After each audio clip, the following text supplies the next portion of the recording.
Hello students, कैसे हैं आप सभी लोग। मैं हूं Puja Singh and welcome back to my channel accounting master class. And this is the 10th lecture. ये हमारा 10वां लेक्चर है on the subject principles of management. Last lecture में हमने F.W. टेलर, जिन्हें फादर ऑफ साइंटिफिक मैनेजमेंट कहते हैं, इन्होंने जो साइंटिफिक मैनेजमेंट की थ्योरी दी थी वो हमने स्टार्ट की थी लास्ट लेक्चर में। एंड ये सारे टॉपिक जो स्क्रीन पे आपको इस टाइम दिख रहे हैं, ये सारे ही टॉपिक हमने लास्ट लेक्चर में डिटेल में डिस्कस किए थे। हमने समझा था साइंटिफिक मैनेजमेंट थ्योरी क्या है, F.W. टेलर के बारे में जाना था, उनका कॉन्ट्रीब्यूशन क्या है साइंटिफिक मैनेजमेंट थ्योरी में, प्लस उन्होंने जो 4 प्रिंसिपल्स दिए थे उनको हमने डिटेल में लास्ट के लेक्चर में समझा था। ठीक है। एंड आज हमें डिस्कस करना है टेक्निक ऑफ साइंटिफिक मैनेजमेंट। ठीक है। तो चलिए फिर बिना टाइम वेस्ट किए हम देखते हैं कौन कौन सी टेक्निक हमें आज के लेक्चर में पढ़नी है। तो ये 7 टेक्निक्स हैं जो हम आज के लेक्चर में डिटेल में पढ़ेंगे। ठीक है। कौन कौन सी टेक्निक है? सबसे पहली है functional foremanship, then standardisation and simplification of work, method study, motion study, time study, fatigue study and differential piece wage system. तो ये 7 टेक्निक्स है of scientific management which is given by F.W. Taylor. ठीक है। तो चलिए फिर एक एक करके इन जो टेक्निक्स हैं उनको डिटेल में पढ़ते हैं, स्टार्ट करते हैं। ठीक है। तो सबसे पहले तो जरा ये देख लेते हैं, ये हमने साइंटिफिक मैनेजमेंट के प्रिंसिपल्स पढ़ लिए।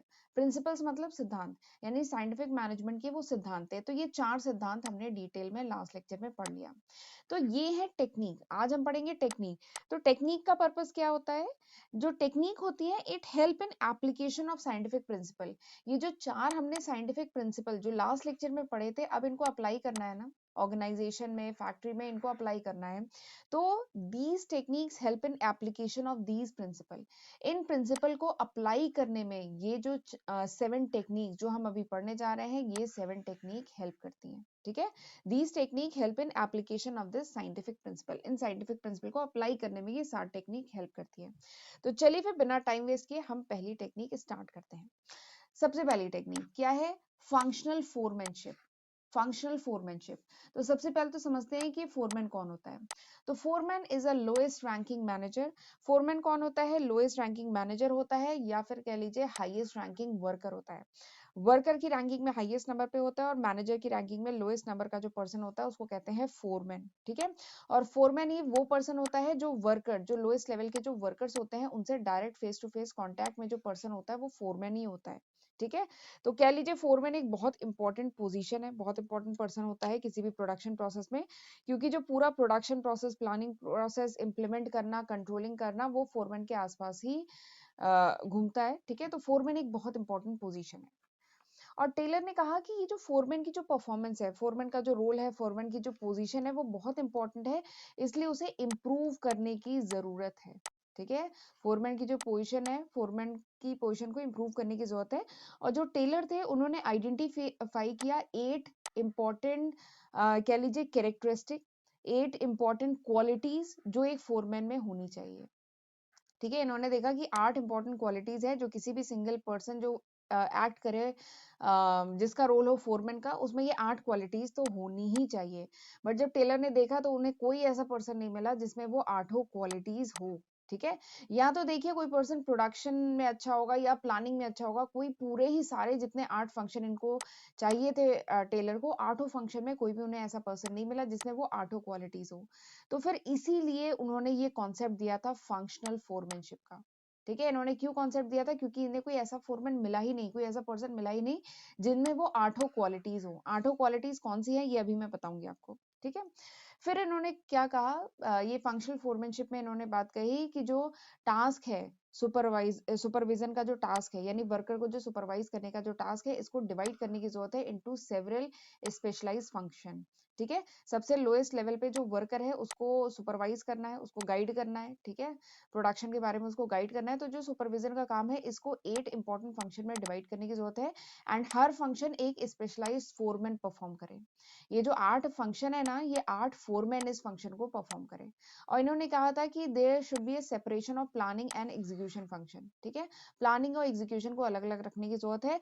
एंड 4 फोरमैन होने चाहिए, 4 फोरमैन होने चाहिए जो प्लानिंग को देखे, 4 फोरमैन होने चाहिए जो एग्जीक्यूशन पार्ट को देखे।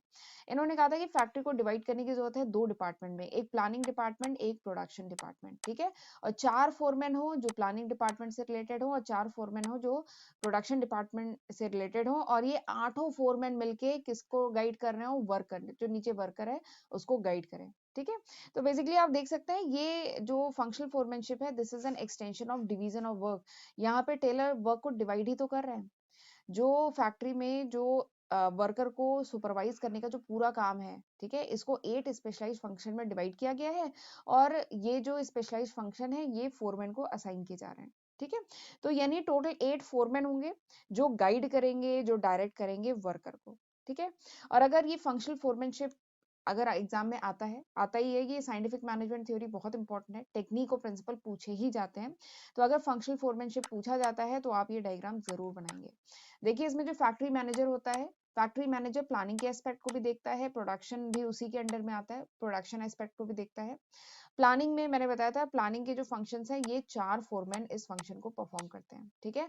और प्रोडक्शन के जो फंक्शंस हैं इसके लिए 4 स्पेशलाइज्ड फोरमैन होते हैं। और ये जो 8 फोरमैन होते हैं ये मिलके इस वर्कर को, जो लोएस्ट लेवल पे काम कर रहा होता है, वर्कर को गाइड करते हैं, ठीक है। अब जरा मैं ये जो 8 फोरमैन है ना, इनके बारे में शॉर्ट में जल्दी से आपको बता देती हूँ।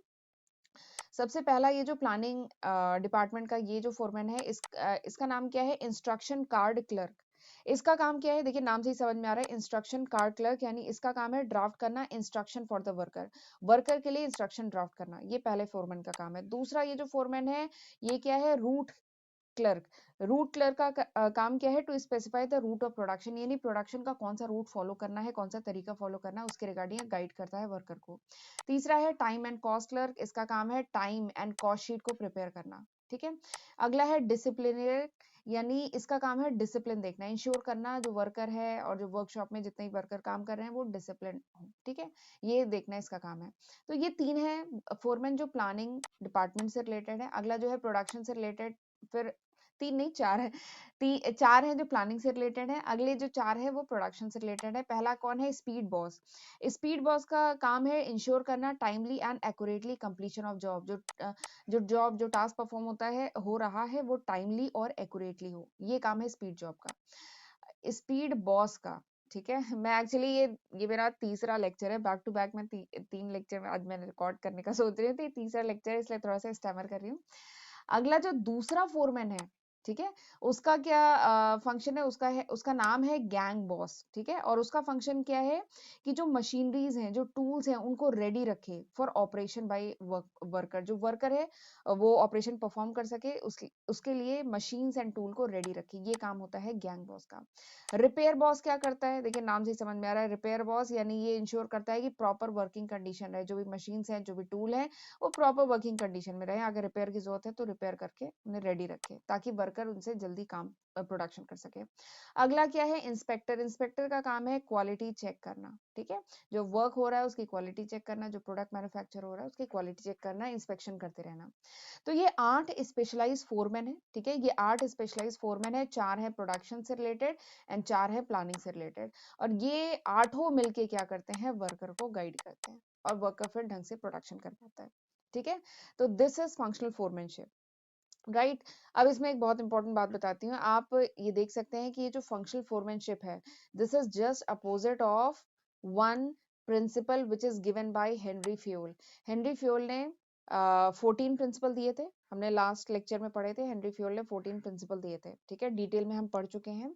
तो उनमें से एक प्रिंसिपल था यूनिटी ऑफ कमांड, याद आ रहा है? यूनिटी ऑफ कमांड एक प्रिंसिपल था जिसमें क्या कहा गया था कि जो सब ऑर्डिनेट है वो रिसीव करे order from only one senior, यानी जो वर्कर है या जो जूनियर है उसको एक ही सीनियर से ऑर्डर मिलने चाहिए, वो था यूनिटी ऑफ कमांड। बट आप देख रहे हैं यहाँ पे तो वर्कर के ऊपर 8 बॉसेस बैठे हुए हैं, 8 फोरमैन बैठे हुए हैं जो इसको डायरेक्शन दे रहे हैं, ठीक है। तो this functional foremanship, this is contrast to the unity of command. Unity of command जो हेनरी फ्यूल ने दिया था, ये जो फंक्शनल फोरमैनशिप है इसका जस्ट अपोजिट है, ठीक है। और ये कॉम्पिटेटिव एग्जाम में बहुत पूछा जाता है कि कौन सा प्रिंसिपल है विच is given by Henry fuel which is just opposite of functional foremanship, ठीक है, तो ये बात थोड़ा सा ध्यान रखिएगा। चलिए आगे बढ़ते हैं। अगला जो टेक्निक है साइंटिफिक मैनेजमेंट थ्योरी की, that is standardisation and simplification of work. तो खैर नाम से ही समझ में आ रहा है स्टैंडर्डाइजेशन। स्टैंडर्डाइजेशन मतलब स्टैंडर्ड सेट करने की जरूरत है। There is a need, there should be a process of setting standard. Taylor ने कहा कि स्टैंडर्ड सेट करने की जरूरत है for every phase of business operation. यानी बिजनेस ऑपरेशन जो परफॉर्म होता है, जो प्रोसेस परफॉर्म होता है, ठीक है, जिस प्रोसेस के थ्रू प्रोडक्शन होता है, उसमें हर फेज के लिए एक स्टैंडर्ड सेट करने की जरूरत है। जैसे एग्जाम्पल के लिए standard time should be fix, यानी स्टैंडर्ड टाइम फिक्स करने की जरूरत है। यानी अगर कोई given level of output produce करना है, कोई आउटपुट प्रोड्यूस करना है गिवन लेवल, यानी सपोज करिए 10 यूनिट हमें टेबल बनानी है, ठीक है, तो 10 यूनिट टेबल बनाने में कितना स्टैंडर्ड टाइम लगना चाहिए, दिस शुड बी फिक्स। ठीक है, ये स्टैंडर्ड टाइम फाइंड आउट करने की जरूरत है। तो यही है स्टैंडर्डाइजेशन टेक्निक। इसमें कहा गया कि स्टैंडर्ड सेट करना चाहिए, ठीक है, एक बेंचमार्क सेट करना चाहिए। और बेंचमार्क केवल टाइम के लिए नहीं, चाहे क्वालिटी ऑफ प्रोडक्ट के लिए, क्वांटिटी ऑफ प्रोडक्ट के लिए, ठीक है, कोई प्रोडक्शन का मेथड है, ठीक है, मटेरियल किस टाइप का होना चाहिए, तो हर जो फेज ऑफ ऑपरेशन है सबके लिए एक स्टैंडर्ड सेट करना चाहिए। जैसे मैंने इसमें स्टैंडर्ड टाइम का तो जस्ट एक एग्जांपल दिया है कि एक स्टैंडर्ड टाइम फिक्स होना चाहिए कि ये काम इतने घंटे में हो जाना चाहिए, ठीक है, तो एक स्टैंडर्ड सेट करना चाहिए। दूसरा जो इन्होंने इसी में है दैट इज सिंप्लीफिकेशन। सिंप्लीफिकेशन मतलब सिंप्लीफाई करना चीजों को, अननेसेसरी चीजों को एलिमिनेट करना। एक कंपनी है, बहुत सारे अगर प्रोडक्ट मैन्युफैक्चर कर रही है, कोई ऑर्गेनाइजेशन है, बहुत सारे प्रोडक्ट मैन्युफैक्चर कर रही है, कई वैरायटी में, कई साइज में, कई ग्रेड्स में प्रोडक्ट मैन्युफैक्चर कर रही है, बट सारे प्रोडक्ट मार्केट में चल नहीं रहे। ठीक है, सारे प्रोडक्ट अगर मार्केट में नहीं चल रहे हैं, कस्टमर की डिमांड इतनी नहीं है, तो सिंप्लीफिकेशन क्या कहता है कि there is a requirement to eliminate unnecessary, जो अननेसेसरी की unproductive variety, size and grades के प्रोडक्ट कंपनी मैन्युफैक्चर कर रही है, उसे एलिमिनेट करने की जरूरत है। This is simplification.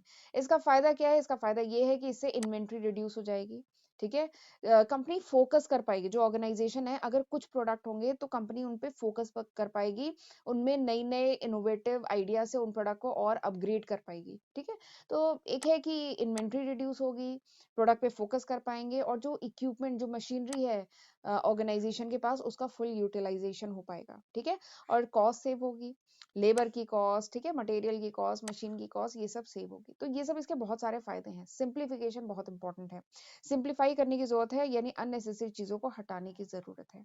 ठीक है, जैसे एग्जाम्पल है HUL। HUL का फुल फॉर्म तो जानते ही होंगे, हिंदुस्तान यूनिलीवर, बहुत बड़ी इंडिया की FMCG कंपनी है। ठीक है, FMCG के सेक्टर में बहुत बड़ी कंपनी है। इसके बहुत सारे सोप्स आते थे पहले, इसके बहुत सारे सोप्स आते थे मार्केट में, लेकिन HUL ने ऑब्जर्व किया कि इसके सारे सोप्स इतने नहीं बिकते हैं, सबकी डिमांड इतनी नहीं है मार्केट में। तो फिर इसने जो अननेसेसरी प्रोडक्ट इसके थे, जो वैरायटी ऑफ सोप पहले बना रहा था, उसके अननेसेसरी प्रोडक्ट जो मार्केट में इतनी डिमांड नहीं है, उनको HUL ने क्या किया, ड्रॉप कर दिया। ठीक है, और अब HUL के कुछ ही सोप है मार्केट में, सोप, ठीक है, अब वो उन्हीं पे फोकस करता है। ठीक है, तो दिस इज सिंप्लीफिकेशन, ये सिंप्लीफिकेशन है। एक और मुझे एग्जांपल याद आ रहा है ये। अच्छा, एक चीज और है, ये जो टेक्निक अब मैं पढ़ा रही हूँ ना, 7 टेक्निक बताऊंगी, 2 हम कर चुके हैं। तो ये जो 7 टेक्निक्स है ना, ये ऐसा नहीं है कि किसी फैक्ट्री में, किसी ऑर्गेनाइजेशन में भी में ही एप्लीकेबल है। ये हमारी डे टू डे लाइफ में भी इक्वली एप्लीकेबल है। हम अपनी डे टू डे लाइफ में भी इसे अप्लाई कर सकते हैं, और ये बहुत अच्छे रिजल्ट देती है, रिमार्केबल रिजल्ट देती है।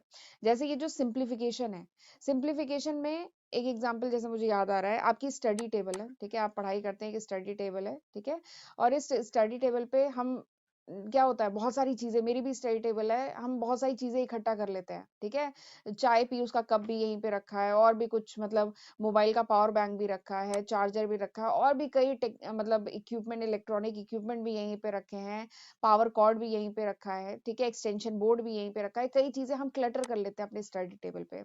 तो हमें सिंप्लीफाई करने की जरूरत है, यानी अननेसेसरी चीजें केवल जो हमारी काम की, अगर ये स्टडी टेबल है तो केवल स्टडी के ही काम आना चाहिए। यहाँ पे किन चीजों की जरूरत है, यहाँ पे लैपटॉप की जरूरत है, और आपकी बुक्स की जरूरत है, और पेन का एक होल्डर की, जहाँ पे पेन पेंसिल्स हो, उनकी जरूरत है। तो कुछ लिमिटेड चीजों की जरूरत है, लेकिन हम क्या करते हैं, क्लटर कर लेते हैं अपने स्टडी टेबल पे, चीजें धीमे धीमे क्या हो जाती हैं, इकट्ठी होती जाती हैं। तो ये हम अपनी डे टू डे लाइफ में भी अप्लाई कर सकते हैं, सिंप्लीफिकेशन, यानी जो अननेसेसरी चीजें हैं, जिनकी हमारी स्टडी टेबल पे कोई जरूरत नहीं है, उसको हम हटाएं। ठीक है, और इससे क्या होगा, इससे इन्वेंट्री रिड्यूस होगी, क्लैरिटी आएगी। ठीक है, और हम काम को आसानी से कर पाएंगे, टाइम नहीं वेस्ट होगा फालतू की चीजें हमें सर्च करने में। तो this is simplification of work. तो टेलर ने भी सजेस्ट किया कि ऑर्गेनाइजेशन में भी सिंप्लीफिकेशन ऑफ वर्क फॉलो होना चाहिए, ठीक है। इवन मैं जितने भी ये टेक्निक बताऊंगी ना, आप इन टेक्निक को अपनी डे टू डे लाइफ में भी इंप्लीमेंट करने की कोशिश करिएगा। स्टैंडर्डाइजेशन में क्या कर सकते हैं, हम स्टैंडर्ड सेट कर सकते हैं, ठीक है, यानी ये जो चैप्टर है हमें 3 घंटे में फिनिश करना है, स्टैंडर्ड सेट कर सकते हैं। और फिर हम कंपेयर कर सकते हैं एक्चुअल से, यानी हमने स्टैंडर्ड सेट किया था, ठीक है, हमने प्रॉपर एनालिसिस करके स्टैंड सेट किया कि ये चैप्टर 3 घंटे में फिनिश होना चाहिए, लेकिन एक्चुअल में जब हम पढ़ाई कर रहे थे तो हमने वो चैप्टर शायद 5 आवर्स में फिनिश किया, ठीक है, यानी क्या है, हमारी परफॉर्मेंस अभी अप टू मार्क नहीं है, हमें थोड़ा सा स्पीड अप करने की जरूरत है, अपनी स्पीड को बढ़ाने की जरूरत है, ठीक है। तो ये है सिंप्लीफिकेशन एंड स्टैंडर्डाइजेशन, राइट। चलिए आगे बढ़ते हैं, अब मैं आपको बताती हूँ वर्क स्टडी। अगला जो टेलर ने टेक्निक बताई that is work study. Work study नाम से ही समझ में आ रहा है, there is a requirement of scientific study of work. जो भी वर्क परफॉर्म होता है किसी भी ऑर्गेनाइजेशन में, फैक्ट्री में, उसकी साइंटिफिक स्टडी करने की जरूरत है, ठीक है, ये टेलर ने कहा। और वर्क स्टडी में 4 स्टडीज आती हैं, ठीक है, वही आपके नेक्स्ट 4 टेक्निक्स हैं। 4 स्टडी कौन सी आती है, method study, motion study, time study and fatigue study. तो ये 4 स्टडीज अब हमें पढ़नी है। तो चलिए स्टार्ट करते हैं। सबसे पहला है मेथड स्टडी। मेथड यानी तरीका, ठीक है। मेथड स्टडी क्या कहता है, मेथड स्टडी कहता है, मेथड स्टडी में टेलर ने ये कहा कि ऑर्गेनाइजेशन में फाइंड आउट करने की जरूरत है one best way of doing a job. देखिए, एक जॉब को परफॉर्म करने, एक टास्क को परफॉर्म करने के बहुत सारे तरीके हो सकते हैं, ठीक है। अगर आपको पढ़ाई करनी है, बहुत सारे तरीके हैं। आप यूट्यूब से पढ़ सकते हैं, किसी ट्यूटर को हायर कर सकते हैं, सेल्फ स्टडी कर सकते हैं, ठीक है, बहुत सारे तरीके हैं पढ़ने के। बट हमें बेस्ट तरीका फाइंड आउट करना चाहिए और बेस्ट वे यूज करना चाहिए हमेशा, किसी भी जॉब, किसी भी टास्क को परफॉर्म करने के लिए। ये टेलर ने कहा था फैक्ट्री ऑर्गेनाइजेशन के एस्पेक्ट में, कि किसी भी जॉब, किसी भी टास्क को परफॉर्म करने के लिए जो हमें सबसे पहले जितने भी तरीके हैं उनको प्रॉपरली एनालाइज करना चाहिए, और जो बेस्ट वे है ऑफ डूइंग अ थिंग, किसी भी चीज को करने का जो बेस्ट तरीका है वो फॉलो करना चाहिए, ठीक है। क्योंकि किसी भी काम को हम बहुत सारे तरीकों से कर सकते हैं, और ये जो बेस्ट मेथड है ना, हर एस्पेक्ट में, right from the procurement of raw material. देखिए, सबसे पहले क्या होता है, रॉ मटेरियल प्रोक्यूर किए जाते हैं, रॉ मटेरियल लाए जाते हैं, ठीक है। फिर रॉ मटेरियल पे जाता है प्रोडक्शन प्रोसेस में। प्रोडक्शन प्रोसेस में भी कई स्टेप्स होते हैं, कई स्टेजेस होती हैं, और फिर इसके बाद ये फिनिश गुड में कन्वर्ट होता है, फिर इसको स्टोर किया जाता है, और फिर उसके बाद फाइनली जब कस्टमर का को डिलीवर करने का टाइम आता है तो कस्टमर को डिलीवरी की जाती है उस प्रोडक्ट की, ठीक है। तो आप देख रहे हैं बहुत सारे स्टेजेस हैं। तो मेथड स्टडी में कहा गया कि हर स्टेज में जो बेस्ट वे है, ठीक है, चाहे वो प्रोक्यूरमेंट ऑफ मटेरियल से हो, प्रोडक्शन प्रोसेस से हो, स्टोर करने से हो, कस्टमर को डिलीवरी करने से हो, ये सारे ही स्टेजेस में जो बेस्ट तरीका है वो यूज करना चाहिए। मेथड स्टडी में ये बात कही गई। और इसके लिए क्या करना चाहिए, क्रिटिकल एनालिसिस करना चाहिए। मेथड स्टडी में कहा गया कि क्रिटिकल एनालिसिस करना चाहिए, किस चीज का, plant layout, product design, material handling, work process, इन सब की क्रिटिकल एनालिसिस करना चाहिए। वैसे ये टर्म्स आपके लिए शायद नए हो, प्लांट लेआउट, प्रोडक्ट डिजाइन, और ये सब जो है ना, वैसे आप डिटेल में पढ़ेंगे पॉम। पॉम एक सब्जेक्ट है। देखिए, अभी वैसे मैं जो सब्जेक्ट इसमें पढ़ा रही हूँ वो भी पॉम ही है। पॉम मतलब प्रिंसिपल्स ऑफ मैनेजमेंट। अभी जो मैं पढ़ा रही हूँ that is POM, principles of management. But आप एक और पॉम भी पढ़ेंगे, अगर आप बीबीए या एमबीए के स्टूडेंट हैं तो एक और पॉम भी पढ़ेंगे, या बीकॉम में भी ये है, that is production and operation management, ठीक है। प्रोडक्शन एंड ऑपरेशन मैनेजमेंट, इन दोनों का शॉर्ट फॉर्म पॉम है। हम पॉम पॉम करते थे जब कॉलेज में थे, इन दोनों के टीचर्स को हम पॉम वाले टीचर बोलते थे। तो ये जो पॉम है ना, दूसरा जो प्रोडक्शन एंड ऑपरेशन मैनेजमेंट, इसमें आप ये सारे टॉपिक पढ़ते हैं। प्लांट लेआउट, यानी किसी भी प्लांट का जो लेआउट है, यानी जो कह लीजिए एक डिजाइन है, बेस्ट डिजाइन क्या होनी चाहिए, कहाँ पे स्टोर डिपार्टमेंट होना चाहिए, कहाँ पे प्रोडक्शन डिपार्टमेंट होना चाहिए, कहाँ पे मार्केटिंग डिपार्टमेंट होना चाहिए, कहाँ पे एडमिनिस्ट्रेशन होना चाहिए, ठीक है। तो सारे डिपार्टमेंट किस जगह प्लेस हो, वो इसमें डिजाइन किया जाता है, और इसमें बेस्ट लेआउट फाइंड आउट करने की कोशिश की जाती है। देखिए, हर फैक्ट्री अलग वर्क परफॉर्म करती है, सबकी रिक्वायरमेंट अलग होती है। तो जिस फैक्ट्री का जैसा काम है उसके हिसाब से उसका एक यूनिक लेआउट, एक बेस्ट लेआउट डिजाइन करना, ये हम करते हैं प्लांट लेआउट में, ठीक है। तो ये भी एक बहुत इंपॉर्टेंट पेपर है, पॉम, प्रोडक्शन एंड ऑपरेशन मैनेजमेंट। ये भी आप लोग आगे चल के पढ़ेंगे। अगर मुझे समय रहा तो शायद मैंने जो जो सब्जेक्ट अभी सोचे हैं पहले मैं उनको कवर कर लूँ, अगर समय रहा तो मैं भी पॉम पढ़ाऊंगी आगे चल के। तो ये सारे हम तो, मेथड स्टडी क्या कहता है कि प्लांट लेआउट डिजाइन करने की जरूरत है, ठीक है, प्लांट लेआउट, क्रिटिकल एनालिसिस करने की जरूरत है, plant layout, product design, work process और मटेरियल हैंडलिंग की। ठीक है। अब ये जो मेथड स्टडी है इसका ऑब्जेक्टिव क्या है, इसका फायदा क्या है? तो मेथड स्टडी का फायदा, सबसे पहला फायदा ये है कि अगर हम बेस्ट तरीके से किसी भी टास्क को परफॉर्म करेंगे तो हमारी क्या होगी, कॉस्ट कम लगेगी ना। किसी भी काम को अगर हम बेस्ट तरीके से करेंगे तो हमारी कॉस्ट कम लगेगी प्रोडक्शन की, प्लस जो क्वालिटी है प्रोडक्ट की वो इम्प्रूव होगी, और जो हमारा कस्टमर है वो क्या होगा, खुश हो जाएगा, वो सेटिस्फाई हो जाएगा। और मार्केटिंग में तो आपने पढ़ा ही है फिलिप कॉटलर से कि कस्टमर इज किंग। कस्टमर क्या है, किंग है। उसको सेटिस्फाई करना, उसको खुश करना, ये किसी भी ऑर्गेनाइजेशन का सबसे पहला काम होता है। ठीक है, कस्टमर खुश तो प्रॉफिट ही प्रॉफिट। ठीक है, तो ये जो मेथड स्टडी है ये कहता है कि बेस्ट तरीके से प्रोडक्शन करना चाहिए, इससे हमारी कॉस्ट कम होगी, और कॉस्ट कम तो प्रॉफिट ज्यादा, और कस्टमर खुश, क्वालिटी अच्छी रहेगी। ठीक है, तो ये कहा गया है मेथड स्टडी में। ठीक है, चलिए आगे बढ़ते हैं। अब मैं आपको बताती हूँ। अच्छा, आगे बढ़ने से पहले ये बताना चाहती हूँ, this is the list of subject. ये वो लिस्ट ऑफ सब्जेक्ट है जो मैं आज की तारीख यानी फरवरी 2022 तक अपने चैनल पे अपलोड कर चुकी हूँ। तो मेरा बस यही कहना है कि इन वीडियो लेक्चर्स का फायदा उठाइए, ये मैंने आपके लिए अपने चैनल पे अपलोड किए हैं। आज की तारीख तक 350 से भी ज्यादा वीडियो लेक्चर्स मेरे चैनल पे अपलोडेड हैं, और ये जितने भी सब्जेक्ट में मैंने यहाँ पे शो किए हैं, इन सबकी सेपरेट प्लेलिस्ट मैंने अपने चैनल पे बनाई हुई है। तो ज़रूर मेरे चैनल पे जाइएगा, और इन प्लेलिस्ट में जो भी आपको, जो भी सब्जेक्ट आप सर्च कर रहे हैं, मुझे पूरी उम्मीद है कि आपको वो सब्जेक्ट यहाँ पे मिल जाएगा। ठीक है? तो फिर और खुद भी पढ़िएगा इन वीडियो लेक्चर से, और अपने फ्रेंड्स के साथ भी इनको ज़रूर शेयर करिएगा। और फर्स्ट टाइम मेरे चैनल पे आए हैं तो मेरे चैनल को भी ज़रूर सब्सक्राइब करिएगा, क्योंकि मेरे चैनल पे आपको कॉमर्स स्ट्रीम के जो डिफरेंट सब्जेक्ट हैं, जैसे कुछ सब्जेक्ट जो मैं ऑलरेडी कवर कर चुकी हूँ वो मैंने यहाँ शो किए हैं, और आने वाले टाइम में बहुत सारे और सब्जेक्ट मैं कवर करूंगी। तो आपको कॉमर्स स्ट्रीम के जो डिफरेंट सब्जेक्ट हैं उनकी लेक्चर वीडियो सीरीज मिलती है। और नोटिफिकेशन बेल भी प्रेस जरूर करिएगा, ताकि जब भी मैं कोई नया वीडियो डालूं आपको नोटिफिकेशन मिल जाए। ओके, तो चलिए फिर आगे बढ़ते हैं। अब हम पढ़ेंगे मोशन स्टडी। मोशन मतलब क्या होता है, मूवमेंट। ठीक है, तो टेलर ने क्या कहा था, अगली टेक्निक जो टेलर ने दी थी उसमें उन्होंने कहा था कि there is a requirement of thorough analysis of various motion being performed by worker. Worker जो डिफरेंट मोशन करता है, डिफरेंट मूवमेंट करता है प्रोडक्शन प्रोसेस, प्रोडक्शन करने में, तो उसका थोरो एनालिसिस करने की जरूरत है। किसी भी टास्क को परफॉर्म करने में जो डिफरेंट मूवमेंट करने पड़ते हैं ना, उन सबको प्रॉपर एनालिसिस करने की जरूरत है। ठीक है, बहुत सारे मूवमेंट होते हैं, जैसे लिफ्टिंग, ठीक है, किसी ऑब्जेक्ट को रखना, बैठना, पोजीशन चेंज करना, बहुत सारे मूवमेंट होते हैं वर्कर के। ठीक है, बहुत सारे मोशन होते हैं, तो उन सब की थॉरो स्टडी करने की जरूरत है। और जो भी अनप्रोडक्टिव, ठीक है, बॉडी मूवमेंट सब उसको ऑब्जर्व करने की जरूरत है। और जो प्रोडक्टिव मूवमेंट है और जो अनप्रोडक्टिव मूवमेंट है उन्हें छांटने की जरूरत है। और जो प्रोडक्टिव मूवमेंट है वो केवल होने चाहिए, अनप्रोडक्टिव मूवमेंट को एलिमिनेट करना चाहिए। ठीक है, यही उन्होंने कहा था एफडब्ल्यू टेलर ने, कि there is a requirement to eliminate unnecessary movement. जो अननेसेसरी मूवमेंट हो रहे हैं, ठीक है, उन्हें एलिमिनेट करने की जरूरत है। प्रोडक्शन हमेशा बेस्ट तरीके से करना चाहिए, कम से कम मूवमेंट करना चाहिए, कम से कम मेहनत में ज्यादा से ज्यादा आउटपुट प्रोड्यूस करना चाहिए। इसका फायदा क्या होगा, मोशन स्टडी का फायदा क्या है, मोशन स्टडी से क्या है, अननेसेसरी मूवमेंट अगर रिमूव हो जाएंगे तो इससे क्या होगा, टाइम सेव होगा। ठीक है, वर्कर का टाइम सेव होगा, प्रोडक्टिविटी बढ़ेगी, तो ये इसका फायदा है। इसका एग्जाम्पल, एक एग्जाम्पल से समझते हैं। सपोज करिए एक वर्कशॉप है जहाँ पे एक वर्कर काम कर रहा है, और वर्कर जो है उसे एक टूल बॉक्स है, ठीक है, और उस टूल बॉक्स से उसे बार बार एक टूल निकालने की जरूरत पड़ी है। ठीक है, उसकी वर्कशॉप ये है, और वो जो टूल बॉक्स है वो कहीं दूर कहीं फिक्स है, किसी दूसरे थोड़ा सा डिस्टेंस पे कहीं पे वो टूल बॉक्स जो है वो फिक्स है। और उस टूल बॉक्स में जो टूल है उससे वर्कर को बार बार टूल निकालने की जरूरत पड़ रही है, और उससे वो अपनी वर्कशॉप में यूज कर रहा है। ठीक है, तो यहाँ पे देख रहे हैं उसे बार बार उस टूल बॉक्स तक जाना पड़ रहा है, वहां से टूल लेके आना पड़ रहा है। तो ये क्या है, अननेसेसरी मूवमेंट है। तो यानी क्या करना चाहिए, उस टूल बॉक्स को वर्कर की वर्कशॉप के पास ही कहीं फिक्स कर देना चाहिए, ताकि वर्कर को ज्यादा मूवमेंट न करना पड़े, वो जल्दी से उस टूल बॉक्स से वो सामान निकाल के वो वहां पे यूज कर ले। ठीक है, तो यही है मोशन स्टडी। इसमें कहता है कि अननेसेसरी मूवमेंट को एलिमिनेट करने की जरूरत है। अब मैं बोल रही थी ना, आप इन चीजों को अपनी डे टू डे लाइफ में भी यूज कर सकते हैं।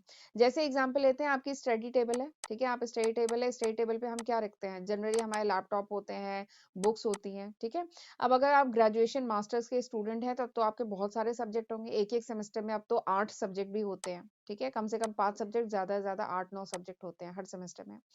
तो आपकी एक रैक है, ठीक है, आपकी एक बुक्स की रैक है जिसमें आपने सारे सब्जेक्ट अपने 8 सब्जेक्ट सपोज करते हैं आपके हैं, तो आपने सारे सब्जेक्ट की उसमें बुक अरेंज करके रखी है। ठीक है, तो अगर ये बुक का रैक आपकी टेबल से बहुत दूर होगा तो आपको क्या करना पड़ेगा, आप स्टडी टेबल पे बैठ के पढ़ाई कर रहे हैं, ठीक है, चेयर है ये आपकी, स्टडी टेबल पे पढ़ाई कर रहे हैं, तो आपको बार बार उस रैक तक जाना पड़ेगा। अगर ये रैक कहीं दूर है, बार बार रैक तक जाएंगे, बुक निकालेंगे, पढ़ेंगे, ठीक है, आलस भी आएगा। ठीक है। बट हम यहाँ पे मोशन स्टडी मतलब कर सकते हैं, हम देखते हैं क्यों इतना अननेसेसरी आप मोशन कर रहे हैं, यहाँ से यहाँ तक जा रहे हो, बुक निकाल रहे हैं। तो स्टडी टेबल के पास ही अगर आप अपना बुक का रैक लगा देंगे तो आपका मोशन क्या होगा, कम हो जाएगा। ठीक है, आप थकेंगे कम, आप दिमाग का काम ज्यादा कर पाएंगे। पढ़ना इज अ मेंटल वर्क, ठीक है, तो उसके लिए थोड़ा सा फिजिकल मूवमेंट आपको कम करना पड़े, क्योंकि यहाँ पे दिमागी काम करना है। तो आप अपने रैक को क्या कर सकते हैं, टेबल अपनी स्टडी टेबल के पास में रख सकते हैं। ठीक है, तो दिस इज मोशन स्टडी। ये कहा था टेलर ने फैक्ट्री के रिस्पेक्ट में कि जो अननेसेसरी मूवमेंट है वर्कर का, उसको एलिमिनेट करने की जरूरत है। चलिए आगे बढ़ते हैं, टाइम स्टडी। अगला जो टेक्निक टेलर ने दी थी that is time study. Time study क्या कहता है, टाइम स्टडी कहता है कि जो मतलब हमें फैक्ट्री में डिटरमाइन करने की जरूरत है स्टैंडर्ड टाइम, किसी भी टास्क को परफॉर्म करने के लिए जो स्टैंडर्ड टाइम लगना चाहिए। अगर एक एवरेज वर्कर परफॉर्म कर रहा है, यानी वर्कर जो है वो एक रीजनेबल स्किल और एबिलिटी का वर्कर है, यानी एक एवरेज वर्कर अगर किसी टास्क को परफॉर्म करता है तो स्टैंडर्ड टाइम कितना लगेगा, ये डिटरमाइन करने की जरूरत है। ठीक है, जैसे एग्जांपल लेते हैं, अगर सपोज करिए एक टेबल बनानी है, ठीक है, एक टेबल बनानी है, तो एक एवरेज वर्कर जिसकी रीजनेबल स्किल एंड एबिलिटी है, तो उस वर्कर को एक टेबल बनाने में कितना समय लगना चाहिए, दिस इज स्टैंडर्ड टाइम। ठीक है, और ये स्टैंडर्ड टाइम फाइंड आउट करने की जरूरत है, ये कहा गया था टाइम स्टडी में। इसमें कहा गया कि टाइम स्टडी में job is divided into several element, जो जॉब है उसको सेवरल सीरीज ऑफ एलिमेंट में डिवाइड करने की जरूरत है। And her task, her element को परफॉर्म करने में कितना समय लगना चाहिए, ये रिकॉर्ड करने की जरूरत है। ठीक है, इससे क्या होगा, पूरे टास्क का आप स्टैंडर्ड टाइम फिक्स कर पाएंगे। ठीक है, जैसे एग्जाम्पल के लिए एक टेबल को बनाने में अगर सपोज करिए प्रॉपर एनालिसिस किया गया और पाया गया कि 6 घंटा लगता है, 6 घंटा लगना चाहिए, अगर कोई एवरेज वर्कर एक टेबल बनाता है तो उसको 6 घंटा लगता है, तो दिस इज स्टैंडर्ड टाइम, ये स्टैंडर्ड टाइम है। अब इस स्टैंडर्ड टाइम का फायदा क्या है, इस स्टैंडर्ड टाइम का फायदा क्या है, तो इसका सबसे पहला फायदा ये है कि इसे डिटरमाइन कर सकते हैं number of worker to be employed, यानी किसी टास्क को परफॉर्म करने के लिए कितने वर्कर रिक्वायर्ड हैं, इसके बारे में आप पता कर सकते हैं। जैसे एग्जांपल लेते हैं, ये केवल एक एग्जांपल है, सपोज करिए आपकी फैक्ट्री है, फर्नीचर की फैक्ट्री है, आपके पास केवल 6 घंटे हैं। ठीक है, 6 नहीं, चलिए 7 घंटे हैं आपके पास। ठीक है, 7 घंटे, 7 घंटे बाद आपको कुछ 2 टेबल डिलीवर करनी है, 2 टेबल किसी कस्टमर को तुरंत बना कर डिलीवर करनी है, और आपको स्टैंडर्ड टाइम पता है, आपको पता है कि एवरेज वर्कर काम करे तो एक टेबल 6 घंटे में बनती है।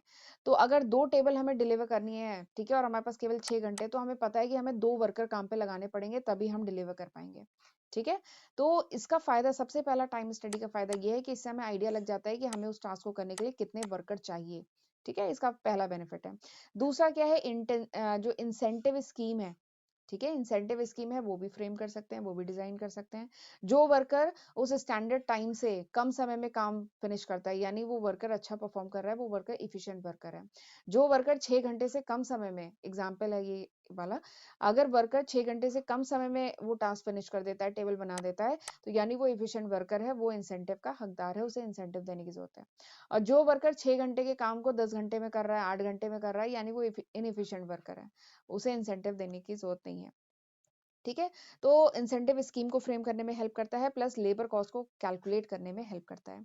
वैसे ये सारे टॉपिक मैंने थोड़ा पढ़ाया है, कहाँ पर याद करिए, कहाँ पे पढ़ा है, ये हम पढ़े हैं कॉस्ट अकाउंटिंग में। कॉस्ट अकाउंटिंग में जब मैं आपको लेबर कॉस्ट पढ़ा रही थी, तब ये सब हमने टाइम स्टडी, मोशन स्टडी, ये हमने थोड़ा सा डिस्कस किया है। ठीक है, तो ये सब FW टेलर ने दिया है, फादर ऑफ साइंटिफिक मैनेजमेंट जो है, उन्होंने दिया है।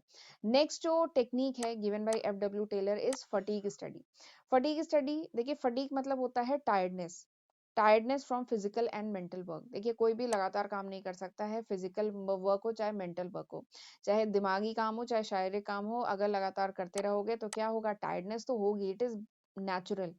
ठीक है, तो फटीग स्टडी में FW टेलर ने ये कहा कि there is a requirement to determine the amount and frequency of rest interval required in completing a task, यानी किसी भी टास्क को परफॉर्म करने में, अगर वर्कर कोई टास्क को परफॉर्म कर रहा है तो वो टायर्ड तो होगा, थकेगा, बट उसको ब्रेक देने की जरूरत है, उसे रेस्ट इंटरवल देने की जरूरत है। ठीक है, तो कितने ड्यूरेशन के बाद उसे रेस्ट दिया जाए, ठीक है, प्लस उसको रेस्ट कितने मिनट का दिया जाए, इसे डिटरमाइन करने के लिए एफडब्ल्यू टेलर ने सजेस्ट किया।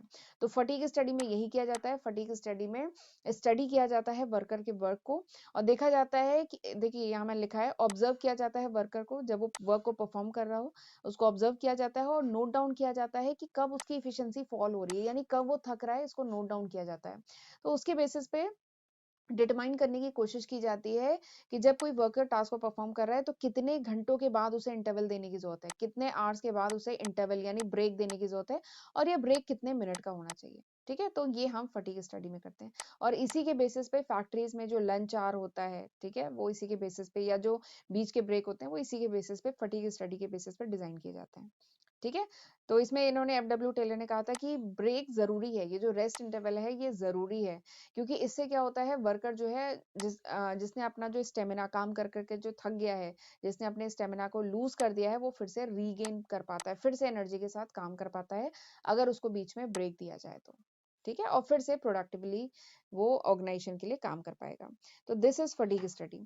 इवन इसीलिए आजकल बहुत सारी एमएनसीज में ये पावर नैप का कॉन्सेप्ट आया है। पावर नैप मतलब लंच के बाद जो एम्प्लॉयज होते हैं, एक पावर नैप का एक रूम होता है। ठीक है, बहुत सारी एमएनसीज में कॉन्सेप्ट यूज होता है, एक पावर नैप का रूम होता है, वहां पर जा करके लंच के बाद जो एम्प्लॉयज हैं ज्यादा नहीं 15 मिनट से लेकर के आधे घंटे का ये ब्रेक ले सकते हैं, 15 मिनट से आधे घंटे का ब्रेक ले सकते हैं, एक पावर नैप ले सकते हैं, छोटी सी नींद ले सकते हैं दिन में।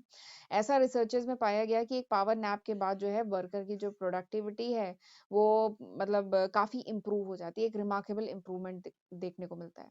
ठीक है, तो ये हुआ फटीग, ये टेक्निक फटीग स्टडी में एफडब्ल्यू टेलर ने दी थी। चलिए अब पढ़ते हैं लास्ट टेक्निक। लास्ट टेक्निक क्या है? Differential piece wage study. Differential मतलब different, different piece wage study. वैसे ये भी जब मैंने कॉस्ट अकाउंटिंग में लेबर कॉस्ट पढ़ाया था तो ये मैंने वहां पे भी डिस्कस किया है। डिफरेंशियल पीस वेज स्टडी में क्या कहा गया है? इसमें कहा गया है ये वो सिस्टम है जहां पे एफिशिएंट एंड इनएफिशिएंट वर्कर जो है उनमें डिफरेंशिएट किया जाए और उनको डिफरेंट रेट से पे किया जाए। उनको जो भी रिमनरेशन पे हो रहा है वो डिफरेंट रेट से पे होना चाहिए। वही नाम है डिफरेंशियल। डिफरेंशियल मतलब डिफरेंट। ठीक है, जो इफिशिएंट वर्कर है उसको डिफरेंट रेट से और जो इनएफिशिएंट वर्कर है उन्हें डिफरेंट रेट से रिमनरेशन पे होना चाहिए। ठीक है, इसका फायदा क्या है? इसका फायदा है ये this will act as a motivator, ये एक मोटिवेटर की तरह काम करेगा।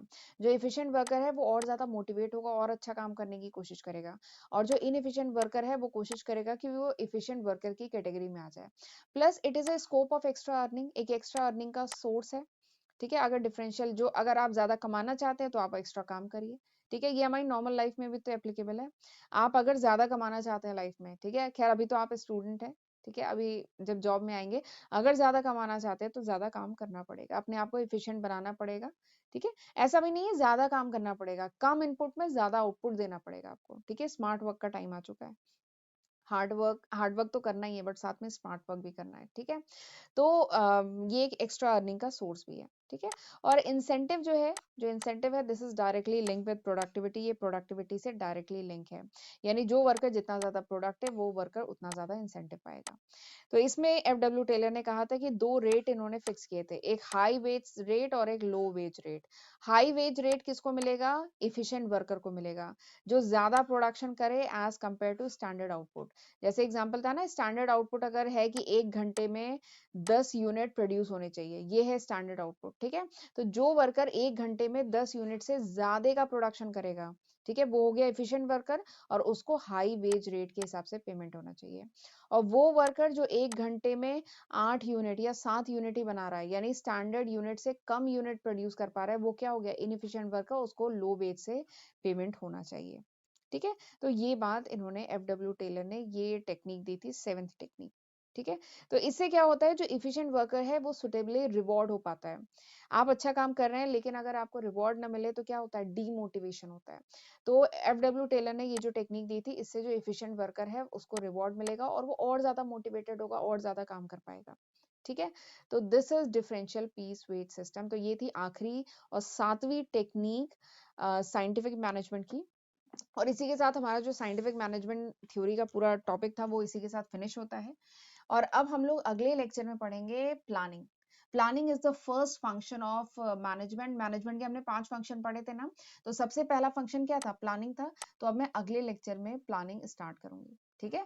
तो चलिए फिर मिलते हैं अगले लेक्चर में, और अगर ये वीडियो यूज़फुल लगा हो तो प्लीज़ इसको लाइक करना मत भूलिएगा, ठीक है? और अपना ध्यान रखिएगा। मिलते हैं अगले लेक्चर में। God bless you.